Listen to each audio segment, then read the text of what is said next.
I think now the situation is a little bit changed. Very interesting. We're living in an important moment of the human history. Now the initiative to change the world is once more in the hands of Americans, in the hands of Trump. Russia has made a kind of introduction to the change of world order in order to create multipolarity. But now everything all depends on the United States of America, on President Trump, because now he is in a position, he is capable to save the world and people of the world from globalism.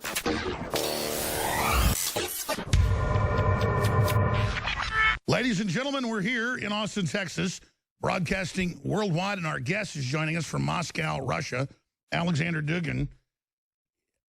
The media says that he's a top advisor to Putin, but from my research, I'd say it's more like when the media says that I'm telling Trump what to do.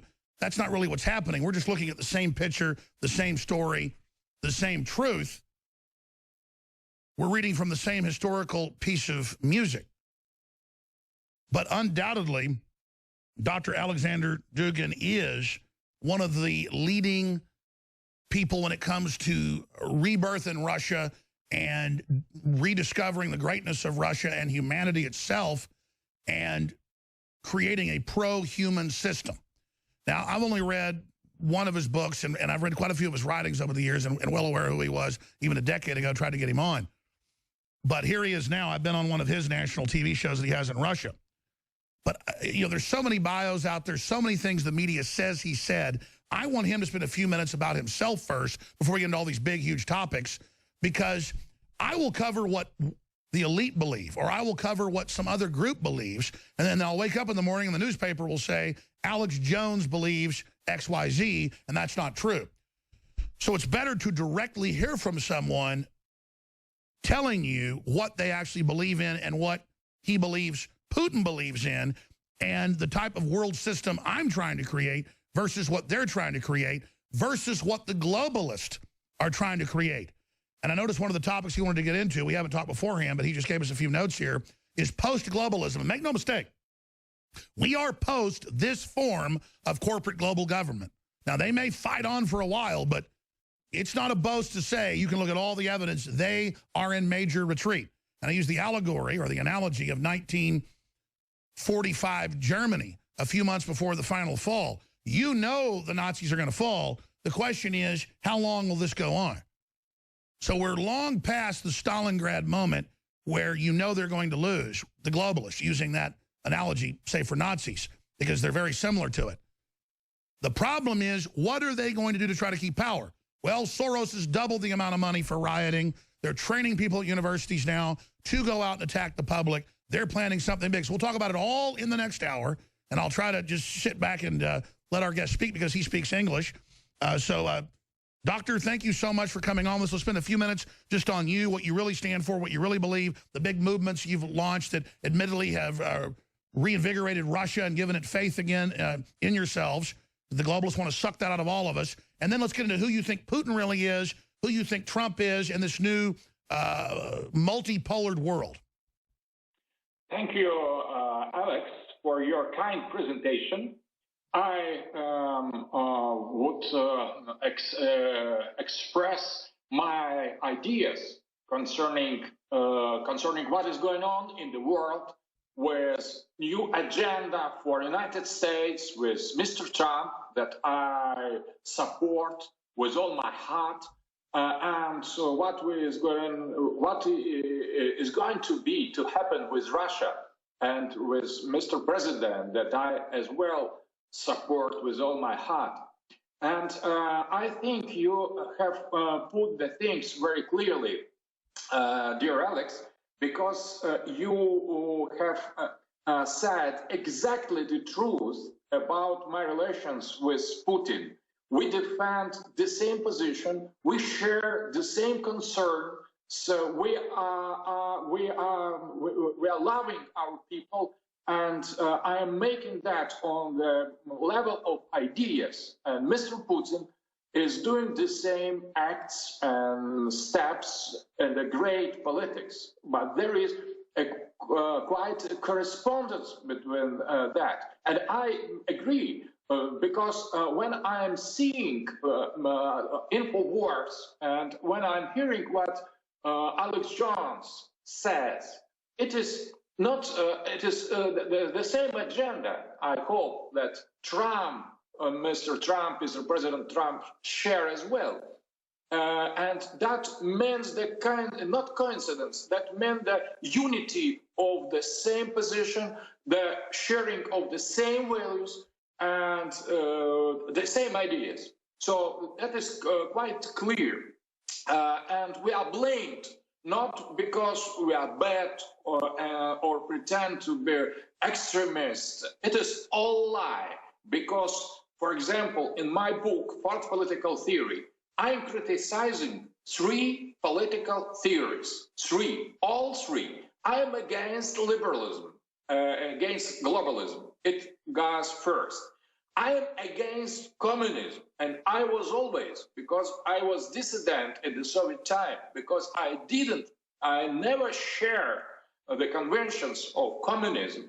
I'm traditionalist, I am Christian, and I didn't accept this kind of values. I'm anti-communist, but at the same time, I'm anti-Nazi, anti-Nazi, anti-fascist, because I didn't share nor racism, nor brutal corporative state in the sense of statism. So, and I'm always affirming the same thing. I belong to the fourth political theory.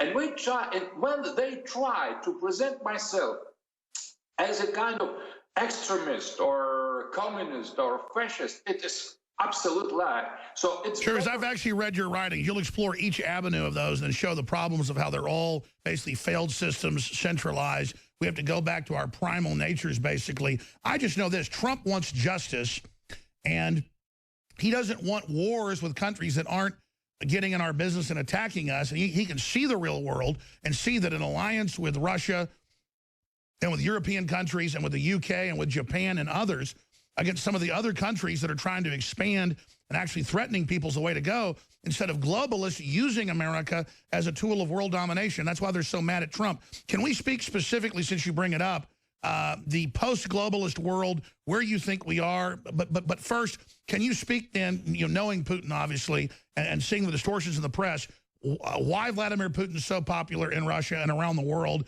and what he really stands for? My introduction was important because I would like to stress that I am simply realist, as well as you, Alex, as well as Mr. Trump and Mr. Putin. First of all, realism. Realism doesn't mean nationalism. Realism doesn't mean some ideology. Realism, it is considering the sovereignty of the people, of the nation, as the highest value. And that is completely anti-globalist agenda. Exactly, because Trump's a known realist. You're saying Trump's a realist, you're a realist, I'm a realist. We should celebrate sovereignty and nationalism and cultures and work together and not try to conquer each other. I mean, what you're saying is just common sense. There's been a sickness of this globalist attempt to conquer all cultures and destroy them. So this is a human right to resist this common enemy. Absolutely. And what is important in this sovereignty, national sovereignty, state sovereignty, is the form to defend identities. The identities can be different. They could coincide or not coincide, but that doesn't mean necessarily the war or the conflict.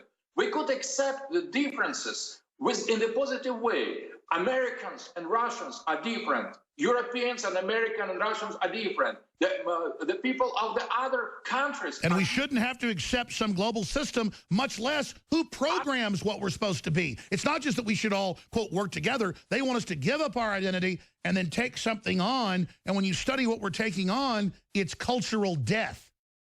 Absolutely. And globalists, they try to make a kind of pacifist dream, killing the country, killing differences. We need to affirm our identities, and that is the way to understand each other, to understand. That is position of Putin as well.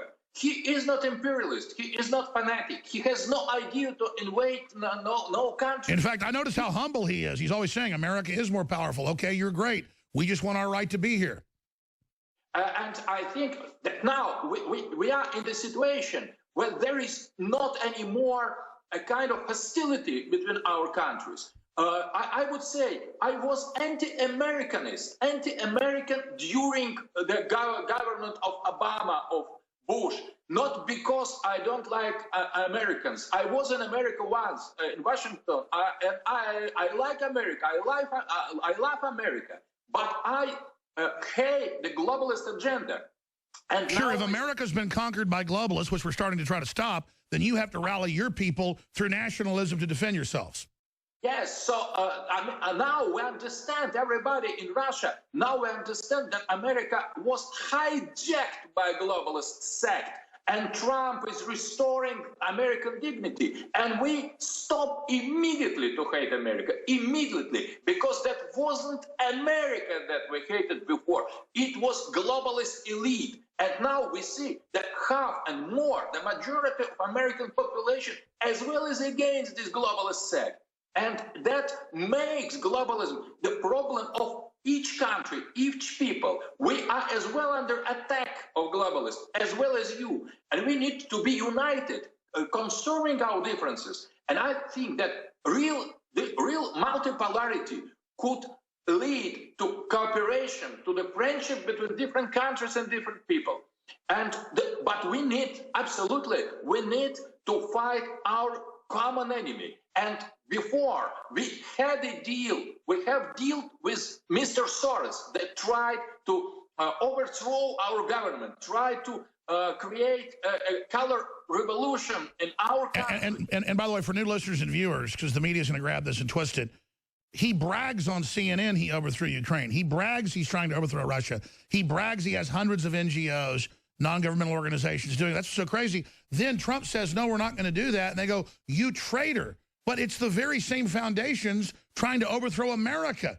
This is a global disease, and Russia threw off the oligarchs that we're trying to throw off. That's the solidarity. And that's why the globalists hate Russia. They hate America. And Japan is hungry to throw off the oligarchs. Turkey, I know. You've been, in fact, we should bring this up later. You've been instrumental reaching out to Turkey with a deal with Russia to bring your cultures together and not be played against each other. So I want to talk about the larger geopolitical view, where you think this is going. But absolutely, looking at this, we have a clip from just last week or this weekend of Nancy Pelosi saying she wants to know what Putin's got on Trump. Well, I want to tell her, Trump doesn't want war with people that haven't done anything, plus people that have nuclear weapons, plus he's been advised by top generals that made secret deals that are now public. Cy Hirsch exposed it years after we did, that we made deals to begin taking out radical Islamic jihadists out of Saudi Arabia together and countermanded the globalist plan 4.5 years ago. So the beginning of the U.S. revolt didn't start with Trump. It started in our military, in our Christian military, not wanting to openly back al-Qaeda and ISIS. So that's the fissure. And then we started working with Russia. We first reported it 4.5 years ago. People didn't believe it. Now it's mainstream news. And so General Flynn and others are saying Russia wants to work with us. They're not a threat. Let's destroy the EU. It's unelected. It's evil. Let's free Europe. Let's have a bunch of trade. Let's get China under control. And let's actually have real peace. Now, we'll still have our militaries. We'll still have issues. I'm sure we'll still have problems. But we're not going to try to conquer Russia or vice versa. This is ridiculous. The globalists are attacking all our countries, trying to make us all poor. Let's get them off our back. Then if we want to kill each other later, that's our own issue. The point is that globalists are the big enemy. So I want to get your take on what do they have? Let's talk to the guy they call Putin's brain. He's not. He's like, I'm not Trump's brain. We just believe the same things. So we're synced up here. And so let's see what the top Democrat in Congress has to say, wanting an FBI investigation of the president. So okay. Yes, we'll play that clip in a moment. Go ahead, sir. No, we're going to play it in a moment. Go ahead, Alexander. My idea is that you are absolutely right. Now you are facing, you American, you are facing the same threat with Soros and the same NGO. So what was American, so-called American attack against us. Now we are dealing with the same threat in your country. And I agree absolutely with you that Russia, we need to understand that Russia is no more communist. We couldn't apply the old Cold War cliche, old Cold War models to understanding a new situation. Russia is traditional Christian country as well as America is. And radical Islam, supported by globalists, is our common enemy. And I think that now what is important in Russia, that we are hearing the voice of the people who are dying for our freedom, of the military men, of the people who defend our security. And I think that that is very important for globalists. They met generals, met militaries, and so on. But for us, they are very high appreciated persons, and I think that that is very important to hear what the people of army says, and because we are losing our guys fighting against radical Islamism. I want to talk about that in a moment, and we do have the Pelosi clip now. Sorry, I wasn't clear to throw to it. Here is the leading Democrat saying she wants to know what Putin has on Trump. This is just ridiculous. Here it is. But let me just go back to the first part of the senator's statement. I want to know what the Russians have on Donald Trump. I think we have to have that investigation by the FBI into his financial, personal, and political connections to Russia. Okay. And we want to see his tax returns so we can have truth in the relationship between Putin, whom he admires. But I want to go back to the issue of Democrats. So let me say it again, just so Pelosi understands. And again, this is Pelosi, who's acting very, very senile more and more, and just said yesterday that she believes that, you know, President Bush is being bad. Got some very evil people that have put some very senile, brain damaged, self-centered people, I don't mean that mean, in power because they don't know what they're doing. We also have one of the other top Democrats, Maxine Waters, saying Putin has invaded Korea and Trump is helping him. So you have to understand, folks, this is the same press conference. These are doddering lunatics, and I don't mean that mean. It's very dangerous, and it's got to be dealt with. And our military is horrified because, quite frankly, they've been given orders to launch attacks on Russia. Okay, that's where this craziness has gone. And it's gotten to the point where the military is saying, no, we're not committing suicide for the planet. But so there's just a very spoiled, evil, hunchback force that we're trying to kick out of Europe and the United States right now. Not that Russia's perfect, but at least Russia is trying to pull itself free of this face-sucking succubus. So I want to get your take on that, Doctor, and then let's get to this next clip of Maxine Waters saying Putin invaded Korea. Go ahead. Sure, we'll go ahead and play Maxine Waters. Here she is. Is responsible for supplying the bombs that killed innocent children and families in Aleppo. And the fact that he is wrapping his arms around Putin while Putin is continuing to advance into Korea. I think that he is leading himself into that kind of position where folks will begin to ask, what are we going to do? And the answer is going to be eventually. Yeah, overthrow the president. So there's everywhere saying kill Trump. They're all over the newspapers. And let's be clear. Soros bragged on CNN, Fareed Zakaria, that he overthrew with the State Department Ukraine and tried to kill the Russians. Why he has this endless hatred of Russia, maybe you could explain. So anyone who's informed knows that Russia didn't invade Ukraine, but she can't even get it right. She says Korea. I mean, how do we deal with a leadership that is this rotten in the mind? I think that that is a very good example of how globalists understand the world. For them, Korea or Ukraine or Syria or Aleppo is the same. It is completely pure illusion. It is virtual for them. And they sent American people to die in the Near East as in a computer game. They have no responsibility at all for the people. They don't understand the history. They don't know geography. And they are speaking about Putin invading Korea. That shows how deep their knowledge is about Russia, about Putin, how deep the understanding of geopolitical world, of people, of geography. And that is characteristic for globalists. They have that huge lack of culture.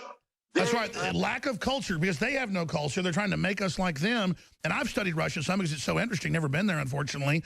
But Russia had so much land, that was its problem. Russia was never expansionist, sold us Alaska, was a friend of ours in the Civil War, until the globalists put the communists, the proto-globalists, out of New York and out of London, admittedly, put the communist in to take over your country and exploit it with the same social justice warrior brainwashing America's now going under. Yes, exactly.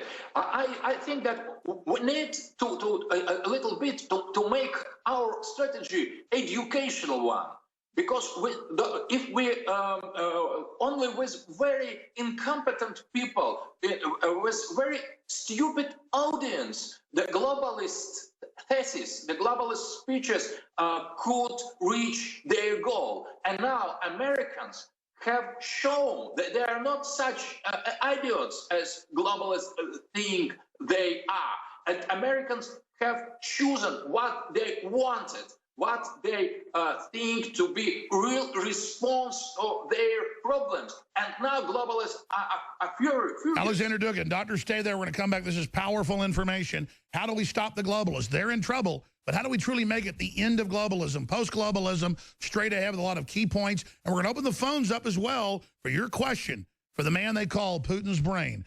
We'll be right back. I'm Alex Jones.